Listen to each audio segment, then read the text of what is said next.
35 वर्ष जे झालं नाही ते काकांनी करून दाखवलं. तासगावच्या पूर्व भागातील नागरिकांचा काकांच्या पाठीशी राहण्याचा निर्धार. तासगाव पूर्व भागाने आपल्या भागातील म्हणून 35 वर्ष ज्यांना साथ दिली त्यांनी सातत्यानं विश्वासघात केला. दरवेळेला गोड बोलून भावनिक होऊन आम्हाला फसवलं. मात्र जे 35 वर्षात झालं नाही ते संजय काकांनी करून दाखवलं असं म्हणत या विधानसभा निवडणुकीत तासगाव कवठे महांकाळमध्ये परिवर्तन घडेल असा विश्वास तासगाव पूर्व भागातील नागरिकांनी व्यक्त केला. तासगाव कवठे महांकाळ मतदारसंघातील महायुतीचे राष्ट्रवादी काँग्रेस पक्षाचे अधिकृत उमेदवार संजय काका पाटील यांनी तासगाव तालुक्याच्या ग्रामीण भागाचा दौरा केला. त्यांच्या या दौऱ्यात नागरिकांचा उत्स्फूर्त प्रतिसाद मिळाला. तासगाव तालुक्यातील लाडक्या बहीण योजनेचा लाभ घेतलेल्या महिलांनी घरोघरी औक्षण करून काकांना आशीर्वाद दिले.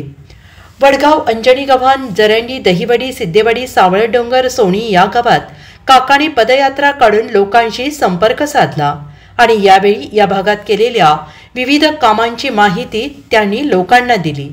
यावेळी नागरिकांशी संवाद साधताना संजय काका पाटील म्हणाले, महायुती सरकारने राज्यातील लाडक्या बहिणींसाठी 1,500 रुपये महिन्याला देण्याची तरतूद केली आणि यापुढील काळात दरमहा 2,100 रुपये देण्याची भूमिका सरकारने घेतली आहे. मात्र हे विरोधकांना आवडलेलं नाही. ही योजना बंद व्हावी म्हणून अनेक जण कोर्टात गेले. निवडणूक आयोग तक्रार करून या योजनेचा लाभ देण्यात येऊ नये म्हणून प्रयत्न केले गेले. मात्र निवडणुकीच्या निकालाच्या नंतर लगेचच या योजनेचे पैसे माझ्या लाडक्या बहिणीच्या खात्यात जमा होतील असा विश्वास त्यांनी व्यक्त केला. यावेळी उपस्थित गावातील प्रतिष्ठित नागरिक, ग्रामपंचायत सदस्य, सरपंच, सोसायटीचे संचालक, सभापती आणि ग्रामस्थ मोठ्या संख्येनं उपस्थित होते. प्रचाराची सगळी सूत्र ही जनतेनं हातात घेतलेली आहेत, मतदारांनी हातात घेतलेली आहेत.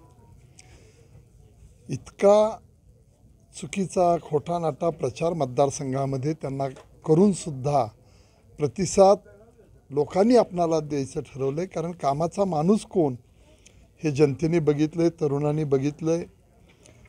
35 वर्षामध्ये जो आमच्या तालुक्याचा मतदारसंघाचा आता तासगाव कवठे महांकाळ 9पासून आलेला आहे, जो विकास खुंटला आहे, ज्या विकासाला गती देता आली नाही, तो आम्ही निश्चितपणानं तो शत्रू मानून त्या ठिकाणी काम करू हा विश्वास मला आहे आणि तो जनतेला आहे, नागरिकांना आहे, मतदार बंधू भगिनींना आहे.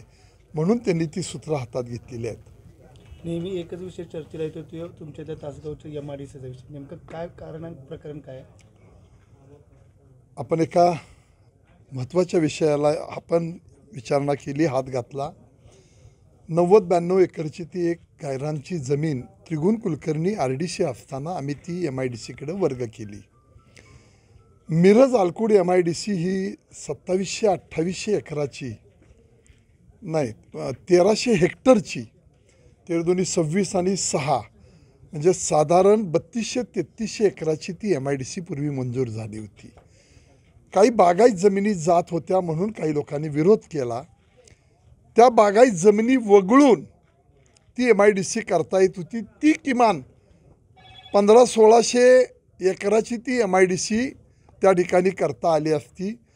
पण 10-15 वर्ष लोकांना झुलवत ठेवलं आणि आता डोळ्यापुढं निवडणूक आहे म्हणून लोकांना फसवण्यासाठी, लोकांच्या तरुणांच्या जीवनाची क्रूर चेष्टा, नुसती चेष्टा नाही, कारण त्यांचं भविष्य अंधारमय करतात ही माणसं, असे प्रयोग करून 50 एकर फक्त प्लॉट विकायला गावतोय. ते टेकड आहे, तिथं ATP आणि रस्ते सोडून एकसुद्धा मध्यम प्रकल्प साधा त्या ठिकाणी येऊ शकणार नाही. 5-50 मुलांनासुद्धा नोकऱ्या लागणार नाहीत.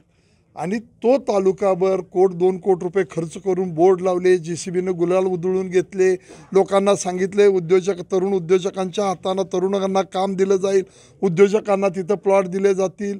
इतकी बोगसगिरी लोकांच्या जीवनाशी मतासाठी हे खेळतायत, हे ह्या तालुक्यातल्या लोकप्रतिनिधींचं दुर्दैव आहे.